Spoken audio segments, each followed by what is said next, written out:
the one creature who could make a lie sound like a lullaby. The fox named Soren.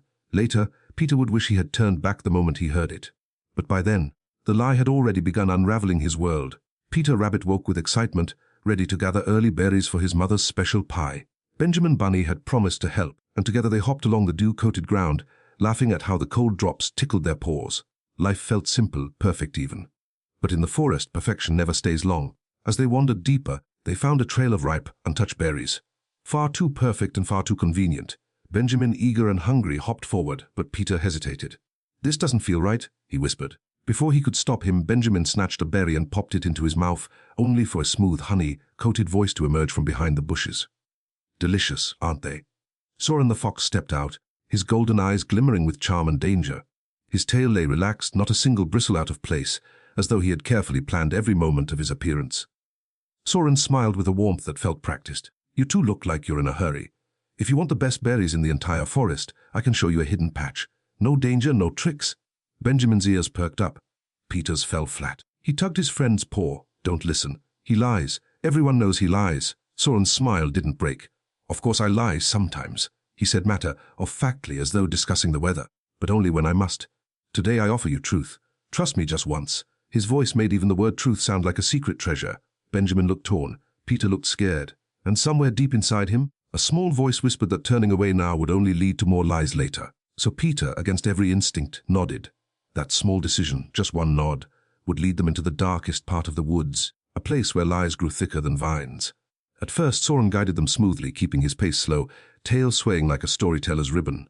He chatted casually about the weather, about the owls who stole his snacks, about the squirrels who gossiped too much. Benjamin giggled, Peter stayed silent. But quickly the forest changed, the sunlight thinned. The trees grew closer, leaning in as though listening.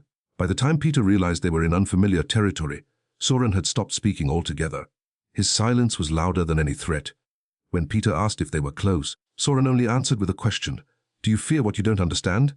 Peter didn't reply. He didn't need to. Soren smirked, sensing the tremble in the rabbit's paws.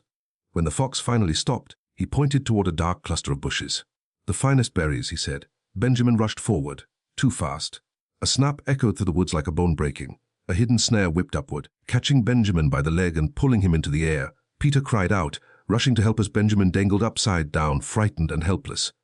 Soren watched them both with a blank expression, the charming veneer stripped away. Peter glared at him, rage and fear mixing into something new. "You said no danger!" He shot and shrugged. "I said trust me. I never said why." Peter stared in disbelief as the fox turned and walked away, disappearing into the shadows with the ease of someone who had done this far too many times. And Peter understood. This was his fault. His nod, his choice, Benjamin's pain, all of it.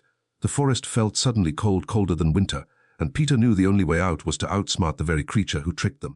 Peter tried desperately to loosen the rope, but the knot was thick and tangled. Benjamin whimpered softly, trying to stay brave. "We're going to get out of this," Peter said. Though his voice shook, he knew they couldn't stay long. Snare traps didn't appear on their own. They belonged to someone, usually someone far more dangerous than a lying fox. As the wind rustled the leaves, Peter's heart pounded. He had faced dangers before, Mr. McGregor storms, narrow escapes, but this felt heavier, like he was fighting more than just a trap. He was fighting betrayal. Suddenly, a rustling behind him made him turn sharply, expecting Soren to return. But instead, a familiar hedgehog waddled into view, Mrs. Tiggy Winkle, carrying a basket of laundry and looking as shocked as he felt. Without wasting words, she dropped the basket and got to work. Her tiny paws were precise, kinder than Peter's trembling ones, and within minutes Benjamin fell gently into Peter's arms. But safety didn't erase the fear. Mrs. Tiggy Winkle's voice trembled as she asked what happened. When Peter explained, shame filled every corner of his chest. "I trusted him. I shouldn't have." To his surprise, Mrs. Tiggy Winkle didn't scold him. "Even the cleverest hearts can be fooled," she said softly. "But the bravest ones learn from it." Her words wrapped around Peter like a warm blanket. Yet he knew something was unfinished. Soren had walked away believing his lies still ruled the forest, and that, Peter decided, would change. The next morning, Peter gathered his friends Cotton, Tail, Flopsy, Benjamin, and a few brave squirrels. He explained his plan, not for revenge, but for truth. "Everyone fears Soren because no one exposes him," Peter said. "He lies because we let him. But if we show the forest who he really is, he loses his power." Benjamin nodded weakly, supporting his friend despite everything.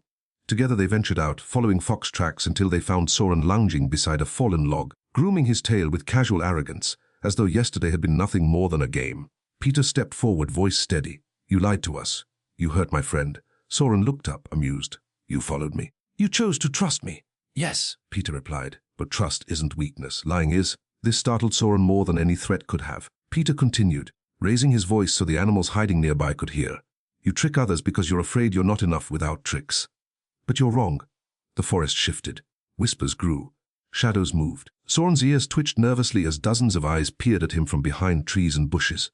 For the first time, the fox who lived by lies had nowhere to hide. His mask cracked, not completely, but enough for truth to slip through. Leave us alone, Peter said, or we will show everyone every lie you tell from now on. Soren stared at him, stunned by the courage of the small rabbit he once thought weak. For a long moment the forest held its breath. Then Soren stood and walked away, not slinking, not boasting, just leaving quietly as though unsure where he belonged now. Peter exhaled shakily as his friends gathered close. Benjamin gave him a gentle nudge. You stood up to him for all of us. Peter smiled faintly. Maybe the truth is scary, he said, but lies are scarier. And for the first time the forest felt lighter. That evening, as the sun painted the treetops gold, Peter sat beside Benjamin outside their burrow. The birds were singing again. The wind carried laughter instead of whispers. The danger had passed, but the lesson remained: trust is a treasure, and once broken, it can still be rebuilt, just not with lies. And Peter, small as he was, had proven something powerful. Even the gentlest hearts can shine the brightest when facing darkness.